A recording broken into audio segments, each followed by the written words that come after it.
somewhere, and I don't know. I very much doubt if the recording of this still exists somewhere. It may do. Who knows? Maybe someone out there may one day find it. I don't know. But back in the mists of time, I called in to Nigel Farage's LBC show that he had. And the one thing I do remember, I was the last caller on that particular show. I remember that very specifically. I was the last caller. And Nigel at the time was asking people about what's your thoughts on Brexit? What are they, what were your thoughts about it? What they're talking about? I think this was not too long after the vote in 2016, from what I remember. And I'm trying to remember what the exact question was. Can't remember it now. But my sort of reason, one of the big things I found up about was that one of the things that when we left the EU, we were not going to get all the structural development funds, the business investment, I think was what he's called, like the social capital fund, a ton of stuff. There was an absolute ton of funding we got from the EU. And I was like, how on earth is the UK government going to replace this thousands of pounds, it's not just thousands, this millions, multi-million pounds worth of funding that we got from the EU? And of course, Nigel's question was, don't worry about it. Don't worry about it. We'll be able to replace it because, we're getting our money back from the EU. We'll be able to pay it, no problem. And I was like, well, hold on, Nigel. How do you square that away with the Tories and the austerity and their pledges that they failed to deliver on Northern Powerhouse, etc.? And it was, of course, don't worry about it. Don't worry about it. It'll do. And of course, we have, to somewhat extent, been replaced by what is being dubbed as the UK Shared Prosperity Fund. And most of this funding, and particularly EU funding, went to what we call third sector organizations. Now, of course, for those of you who don't know, that's the business term for charities. So if anyone ever comes up to you and says, oh, what do you work in? Oh, I work in, third sector. They're basically saying they work for a charity. But, I always find it bizarre, but yeah, never mind.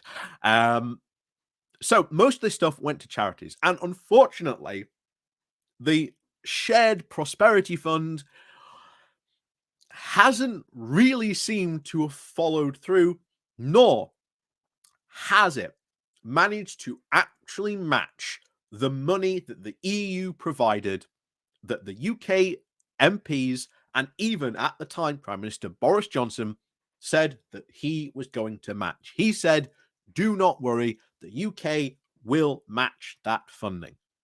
And of course, to no one's surprise, guess what? Funding hasn't been matched.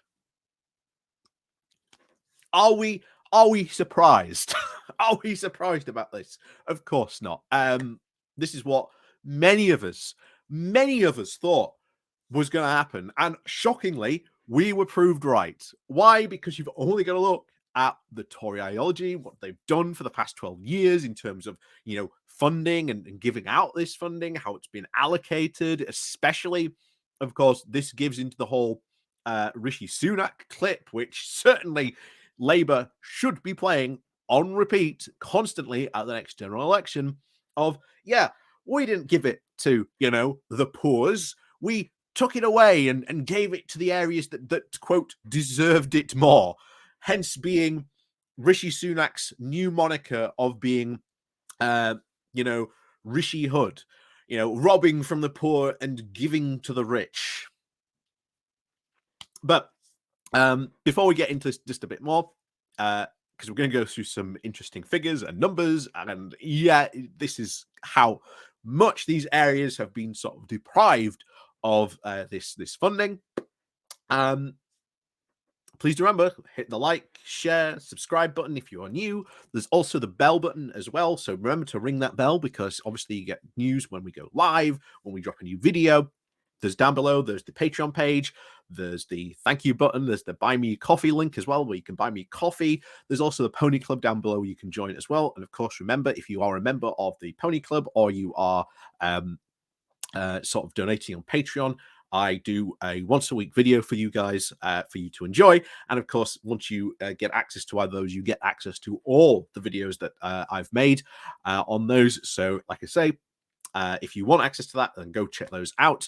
And of course, as always, thank you very much to everyone who does help and support the channel.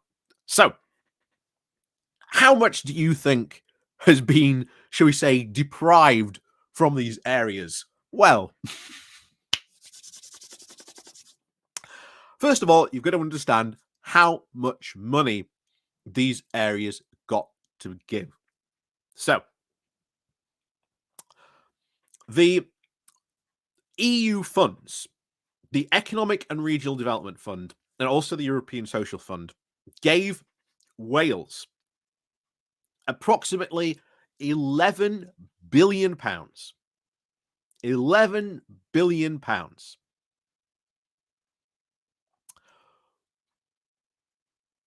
How much less have they been left with? Well, according to this, they've been left with £772 million less in the new regional development fund. So the UK's shared prosperity fund.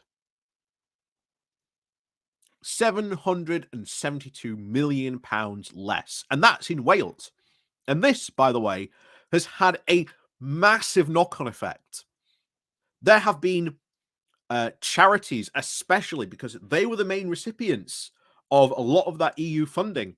They have had to scale back operations. Some organizations have had to close their doors completely, or have been unable to retain staff, purely because of like the cost of living crisis. They haven't been able to increase their wages because they would normally rely on that EU funding. And because they haven't got it, they can't raise their staff's wages. So they've seen a lot of their staff leave to go to, other jobs because they can get more money. And remember, charities, unless they are really, really big charities, can't really afford big pay rises. And unfortunately, especially in Wales, and it's the same in Scotland. In fact, Scotland has been left out by, Scotland is £337 million less investment.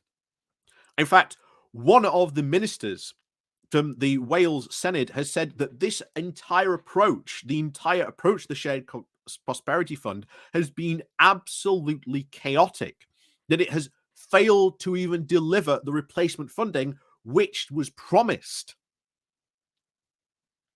So this is going to affect hundreds of thousands of organizations up and down the UK. In fact, it already has affected hundreds of thousands of organizations down the UK. Now, unfortunately, I can't give you the UK figure because it doesn't seem to have it on the information that I have. It only refers to sort of Wales and Scotland. But we know, for example, in the past, my own area, South Yorkshire, is down, I think, at least 250 million, I think, from last time I remember talking about it. So even my own area of South Yorkshire has received less money and is not getting the funds that were promised.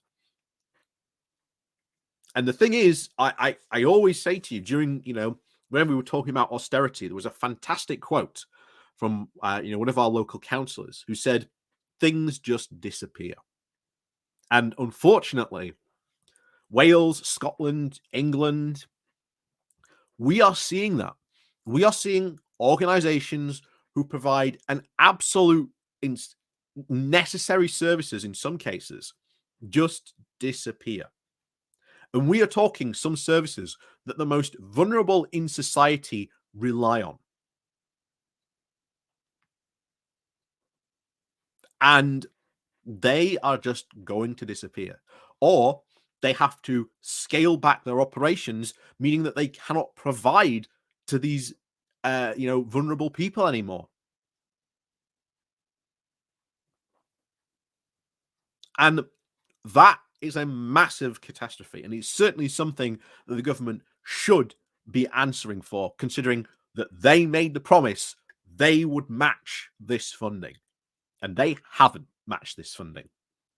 And that was a promise that goes all the way back to the Brexiteers back in 2016, saying we would match the UK government is fully capable of matching this funding that the EU gives.